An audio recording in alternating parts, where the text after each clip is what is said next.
Sir আমার বউ বাচ্চারা বাঁচান স্যার। কি হয়েছে তোমার বউ বাচ্চা? গ্যারেজের রিক্সা চুরি হয়ে গেছে, এজন্য গ্যারেজের মহাজন আর বউ বাচ্চারা আটকে রাখছে স্যার। মাইর দৌড় করতেছে মনে হয় স্যার।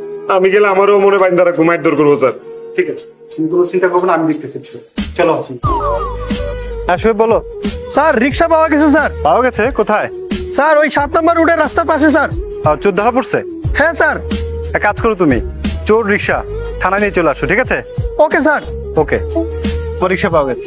আশা করতেছেন স্যার? আলহামদুলিল্লাহ, আল্লাহ আল্লাহ বাঁচাইছে স্যার। তোমার কোন টেনশন করবো না, চলো।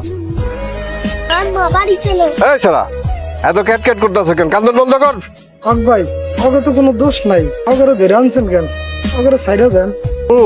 আটকায় রাখছি কেন বুঝো না? আমার রিক্সার ক্ষতিপূরণ দিতে কও, এরপর করে লইয়া যাক। আমগুরে মাফ করে দেন, একটু দয়া করেন। চোরের পরিবারের লেগে কোনো দয়া নেই।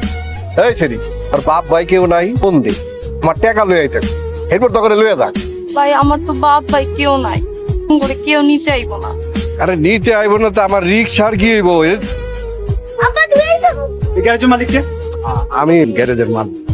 ওদের ধরে নিয়েছেন কেন? কিন্তু আপনার কথার উত্তর কোথায়? ও তো চুরি করে ধরা খায়া থানায় গেছে, আর আমিও আমার রিক্সা খুঁজা পাইতেছি না। তাই বলে আপনি ওদের ধরে নিয়ে আসবেন? একটা বাচ্চা শিশুকে আপনি ধরে এনেছেন। আপনার রিক্সা পাওয়া গেছে। হাসুমিয়া, তুমি বিকালে থানায় গিয়ে ওনাকে রিক্সাটা বুঝাই দেবে। জি স্যার। ওদের নিয়ে বাসায় যাও। আর যদি কখনো দেখি, আপনার খবর আছে।